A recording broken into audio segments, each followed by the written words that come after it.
Okay, welcome to Chef's Take. I'm your host, Michael Zavleris. Today is January 27th, 2023. Today I will be recapping the divisional round, and I will also give my predictions for the championship games that are set to take place in 2 days, both the NFC and AFC championship games.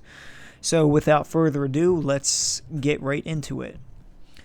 So, the Chiefs, Eagles, Bengals, and 49ers have advanced to the conference championship games.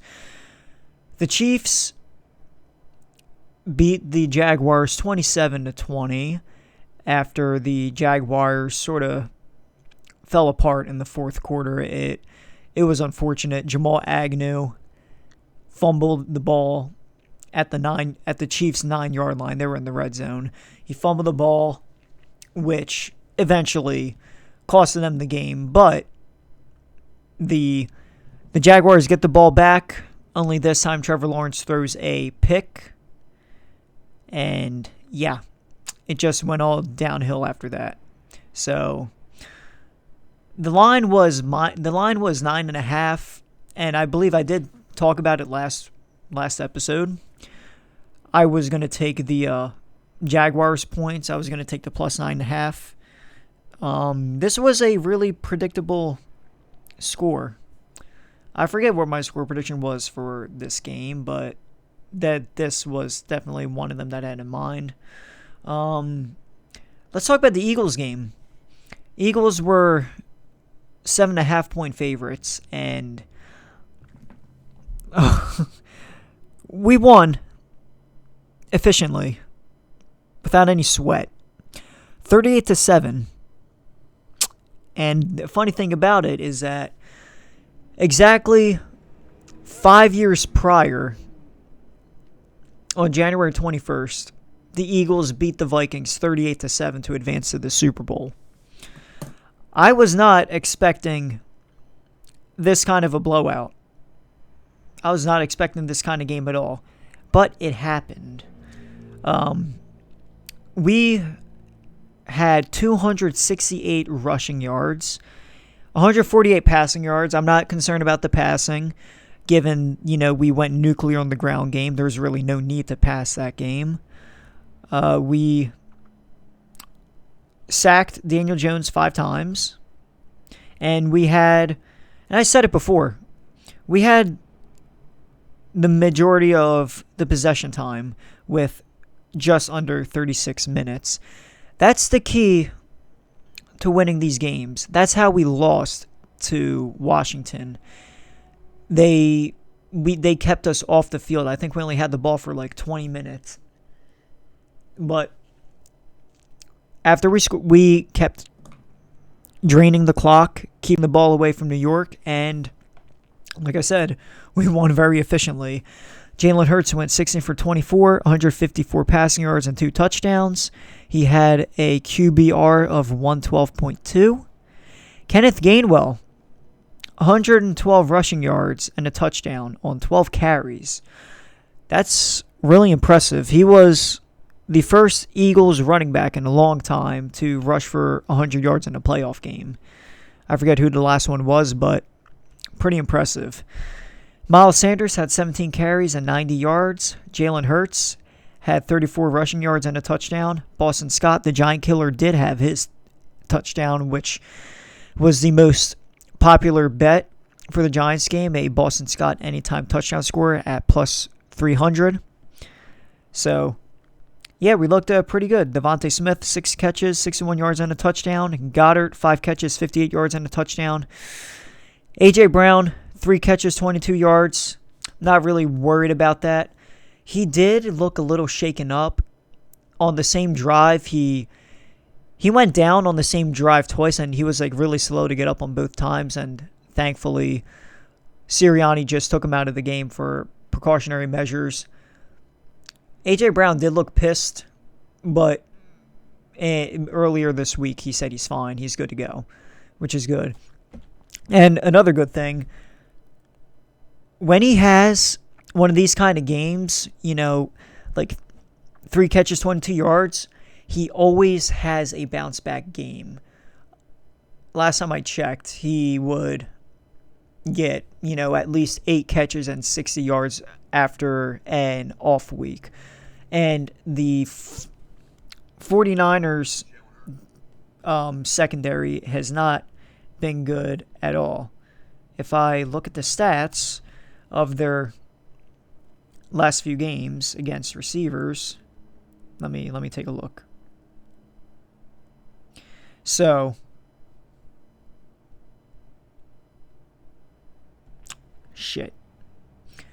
point being, the number one receivers on each team the Niners went against over the past 4 weeks have gone off. Devontae Adams had like 7 catches, over 120 yards and a touchdown. AJ Green had like 3 catches, 91 yards and a touchdown. That was because DeAndre Hopkins was out. CeeDee Lamb went off, and what's his name? DK Metcalf went off. So the secondary is a struggle for the Niners, and we have Devontae Smith and A.J. Brown. So we will see how that goes. But, yeah. Here's some other important stats about the Eagles going into Sunday. Rookie quarterbacks are 0-4 in conference championship games all time. The number 1 and the number 2 seed have met in the NFC Championship game 20 times since the 12-team extension in 1990. The number 1 seed are 13-7 in those games. The 49ers defense allowed a 52.8 completion percentage, which is 5th worst, and 9 touchdowns, which is tied 4th worst, on throws that traveled over 15 yards in the air. In other words, the Niners defense is not good when it comes to the medium and the deep passes. And that is something to look forward to. The Niners are 4-3 when they force 1 or fewer turnovers, and are 10-1 when they force 2 or more turnovers. San Francisco is also 0-4 when they lose the turnover battle. So, it's common sense, but obviously turnovers are really important in this game. So, yeah. We'll see how that goes. James Bradbury he picked off Daniel Jones, picking off his former team. I would like to thank the Giants for cutting James Bradbury. Like I said, I think he's been our best corner this year. So, thank you, Giants.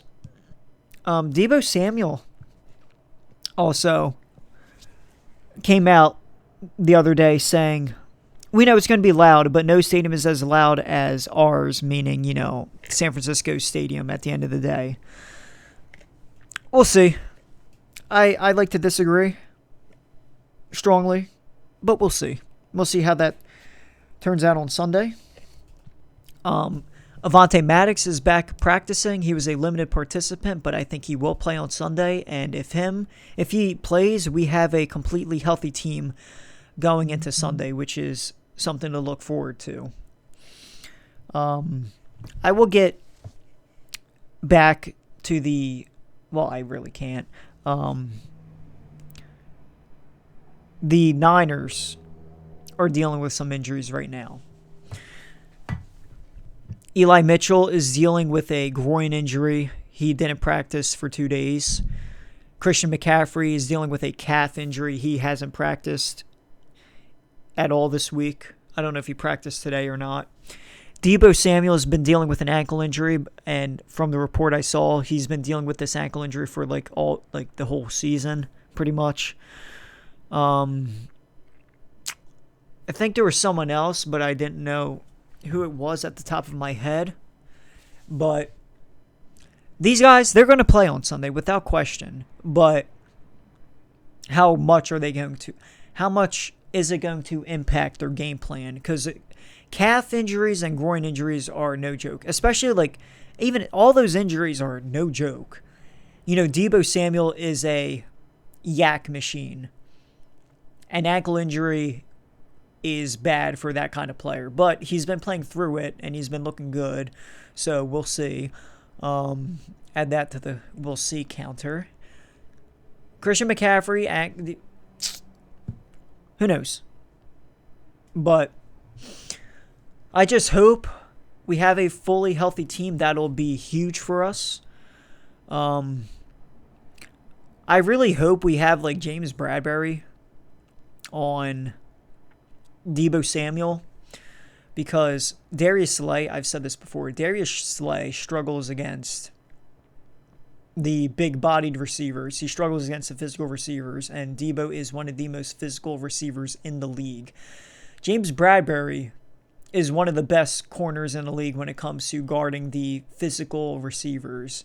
So hopefully we get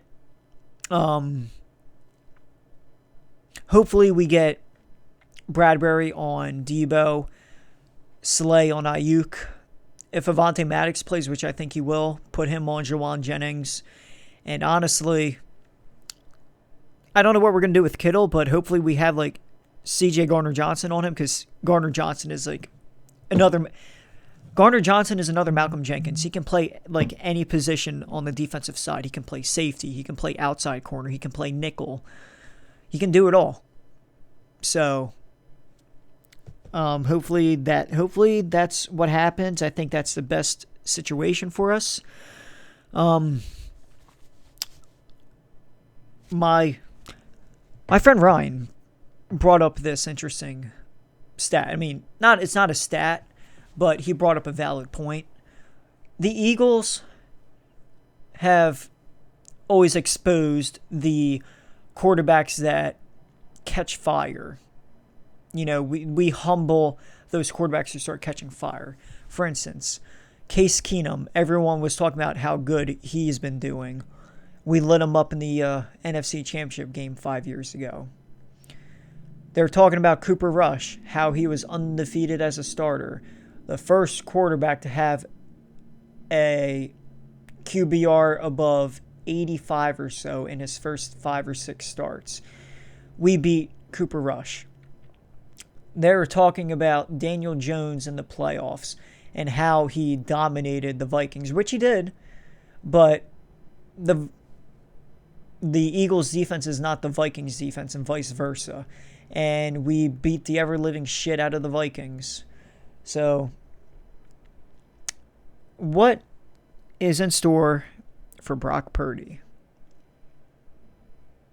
Brock Purdy hasn't played. I don't want to be like that guy, but I think Brock Purdy's another Cooper Rush. I think he's a game manager. Just do well enough and we'll win.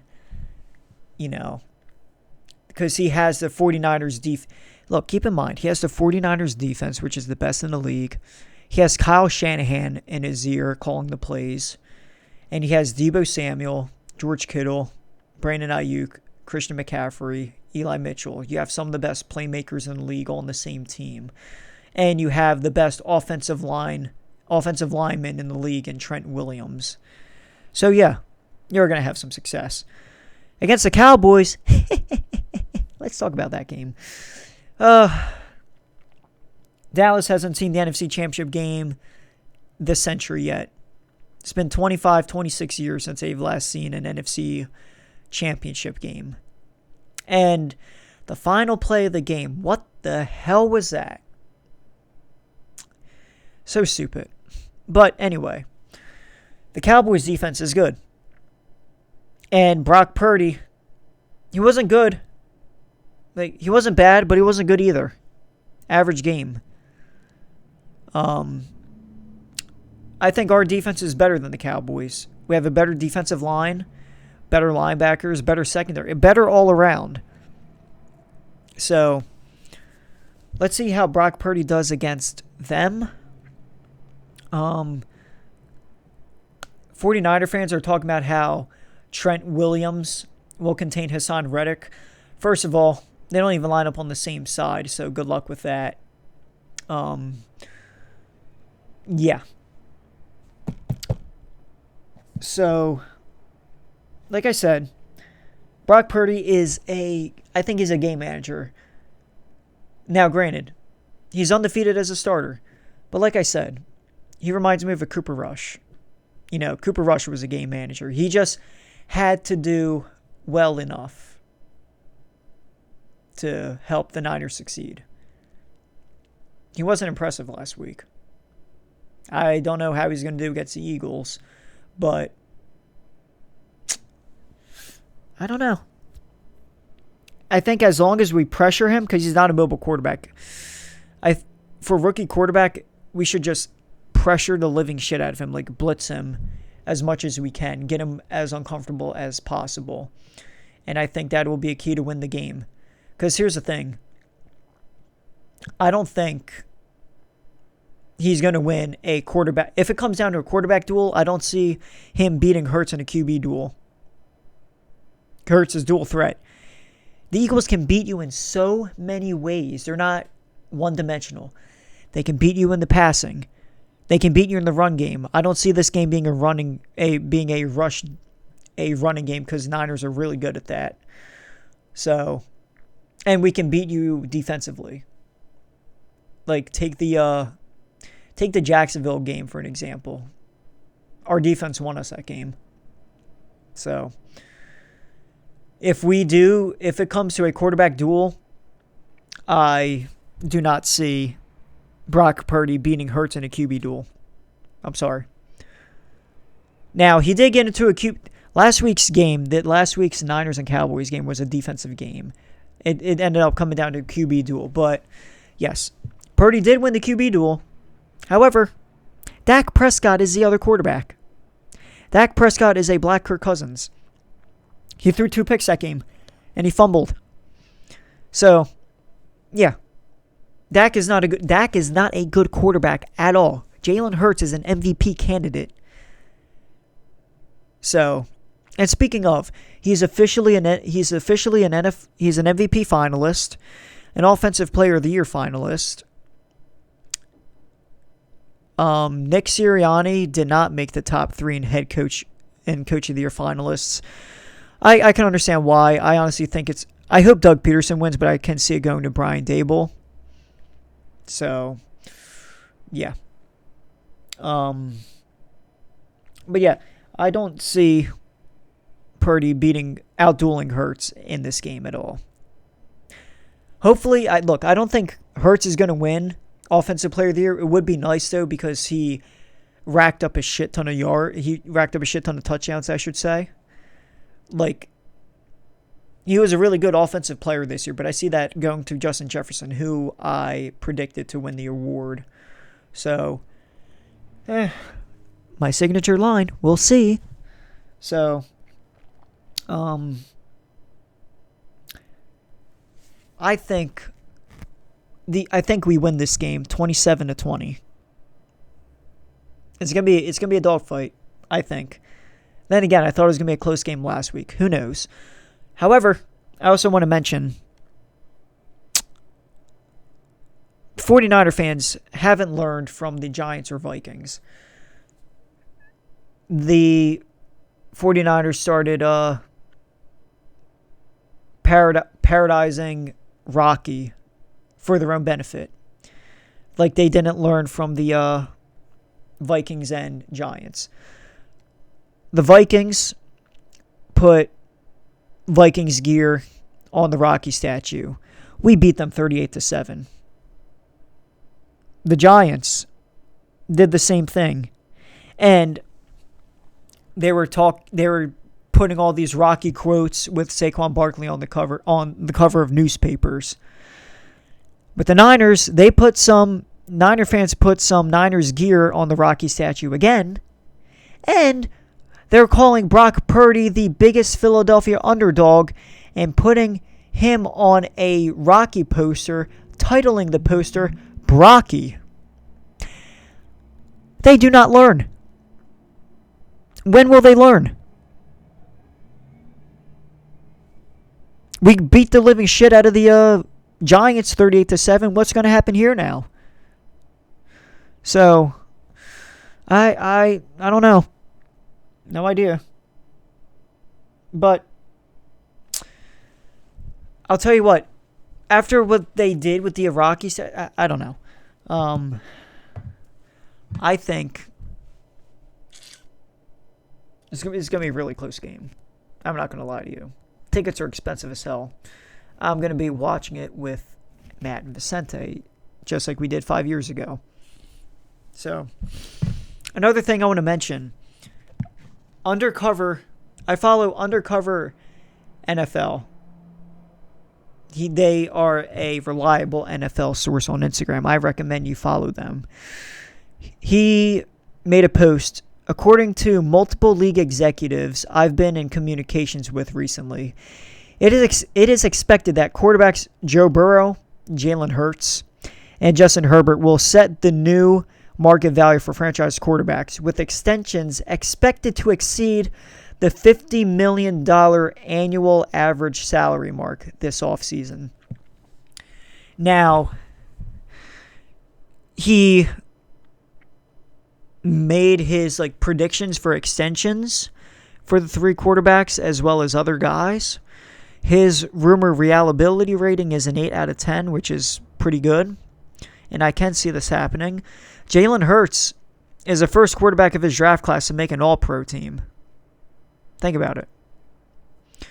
So, for Justin Herbert, he's projecting an 8-year deal worth $425 million. That's like $53 million a year. He's projecting Joe Burrow, 9 years, $475 million. That is also $53 million. And Jalen Hurts, 10 years, $530 million. That's a Patrick Mahomes contract. Look, I think they're going to set the bar high for extensions, without a doubt. However, a couple things with Hurts. Nothing against him at all. I want Jalen to get paid. I want him to be our franchise quarterback. He has all the intangibles. He's proven he can be the franchise quarterback this year. I don't like the idea of giving him $53 million a year. Because, plus, I don't think Hurts is that kind of guy that would drain the Eagles' cap space for his benefit. He's a team player. He seems like the guy that would take a pay cut to make the team better. But we will see. But I don't know. That's a lot of money. That's a shit ton of money. Oh boy. And we still have to sign Devontae Smith, who needs an extension after next season. Wow. I could see him getting $45 million a year. I don't know about 53 though. That's a shit ton. Only time will tell. But yeah. So, without further ado, let me talk about the other games. So the Bengals and Bills, I really didn't watch that game in full. They were supposed to play each other earlier this season, but it was postponed for obvious reasons. DeMar Hamlin came to the game and showed love. And there's actually conspiracies about that shit. Some people, I don't really want to talk about it, but I feel like I have to mention it. Some people think that wasn't him. And they brought up some interesting points, but I don't think I can believe it. They're saying that you couldn't even make out his face. He was bundled up. He had sunglasses on and whatnot. It's weird.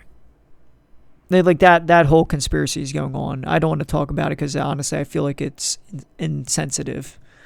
But the Bills are frauds. They showed it last week. They lost by 3 possessions. So it'll be another Chiefs and Bengals AFC Championship game. Mahomes fucked up his ankle last week, but he didn't seem like he was limping today, but he's definitely drugged out of his mind. So This is the 5th straight year Kansas City's hosting an AFC Championship game, especially in Kansas City. Cincinnati fans are calling Arrowhead Burrowhead because they're 3-0 against Mahomes and the Chiefs. Travis Kelce doesn't like it. He's saying it's bulletin material. What's his name? Willie Gay, I think it was asked what impresses you the most about the Bengals offense. He said nothing. Say nothing. So, it's going to be a dogfight again. I see that being like a 30-27 kind of game. I don't know. Then we had the I already talked about the Cowboys game. So, let's get right into the predictions for the game. So, I already mentioned my Eagles and Niners one. I'll go over it again. So it's the number one defense going against the number one offense. The Niners defense against Eagles offense. And like I said, this Eagles team can beat you in so many ways. They're not one-dimensional. We can beat you with the pass. We can beat you with the run. RPOs, defense, you name it. We can beat you with anything. The Niners are you can't sleep on you cannot sleep on the Niners. I'm not trying to sound overconfident, but like I said, I think it's going to be a 27-20 Eagles game, Eagles victory. I see us going to the Super Bowl. Only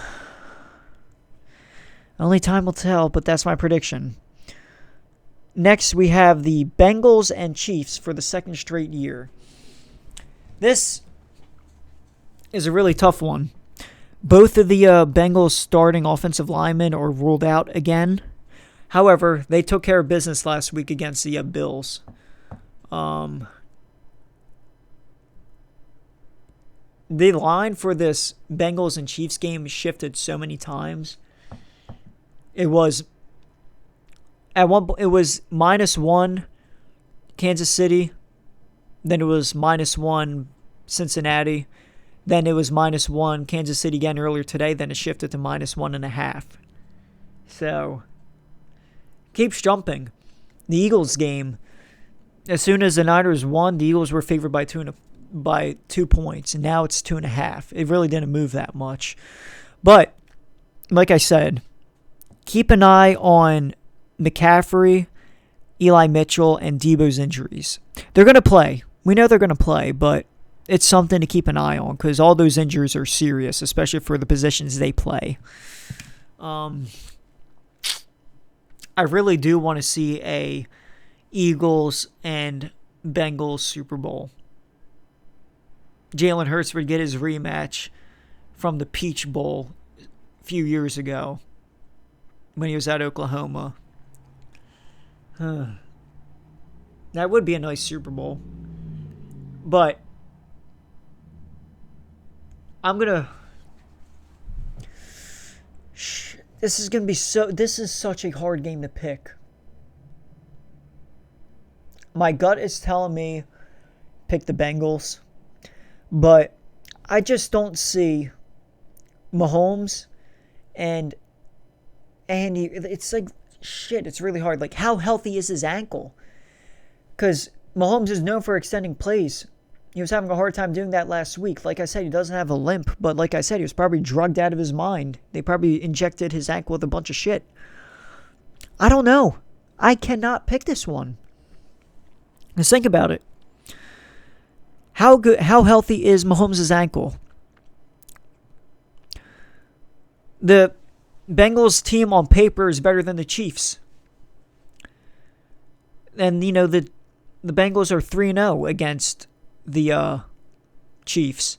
But at the same time, do you really think Mahomes and Andy Reid are going to let the Bengals beat them for a fourth time?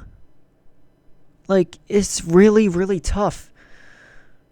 I'm going to go with the Chiefs. I'm not completely confident in my answer. But I'm going to go with the Chiefs here. Eagles and Chiefs in the Super Bowl. It would be the Kelsey Bowl. This would be the first brother matchup, like player-wise, in the Super Bowl. Because the first one were the Hardballs back in 2012, 2013, whatever. Yeah. I'm not confident in this at all. My gut is telling me Cincinnati, but I'm gonna pick the Chiefs. So that's it. I think if the Eagles pressure Brock Purdy, I think we will do pretty well. We just have to win time of possession and not turn the ball over, and then we should be good. So, yeah. But before I go, I need to talk about the NBA real quick. Sixers are the hottest team in basketball right now. And the MVP ladder came out today. Jokic is in first place. Embiid is in second place on the MVP ladder. But he's not starting in the All-Star game. What the fuck is that? You're second in the MVP race, and you're not even a starter. They're both in different conferences, and he's not a starter at all. That's why I can't stand the fan voting for the All-Star game. From what I heard, 50% of the votes are the fans. The other 50% is like the Associated Press. The press voted Embiid to be a starter. But because Tatum had more votes by the fans, Embiid has to come off the bench. Makes no sense at all. And the All-Star voting is a popularity contest. LeBron will get most of the votes. He will get the majority of the votes every single time. I'm not saying he's a bad player. He's a great player, but, Kevin Durant, he's going to get in solely because of his name. Now, he was doing good this year, but he hasn't played a shit ton of games. He missed time. And he has a shit ton of more votes than Embiid. Between Embiid, Tatum, Giannis, and KD, Embiid has been the best of the bunch. Literally second MVP voting, only behind Jokic. But you're telling me he's not a starter. That's why I don't like the fan voting shit. Because, if it was completely up to the fans, Austin Reeves would be in the All-Star game. Austin Reeves. So, they hate the process. I'm pissed off, but I'm not surprised either. This is the first time in Embiid's career where he has to come off the bench in the All-Star game. Makes no sense. But that's how the cookie crumbles. Oh well, but I'm not happy about it. So, yeah. That's it for this week's episode. My picks are the Chiefs and Eagles in the Super Bowl. I'm picking the Eagles 27-20, and I'm picking the I'm picking the Chiefs. 31-27. Shit, I don't know. But yeah, I'm going with the Chiefs and Eagles. So yeah, that's it for this week. Thank you for watching, and I will post in 2 weeks for the Super Bowl, because next week is the flag football games for the NFL. So yeah, next week is going to be an off week unless something major in the NBA happens, but probably won't see me until the Friday before the Super Bowl. So yeah, thank you for watching. I will see you in potentially 2 weeks.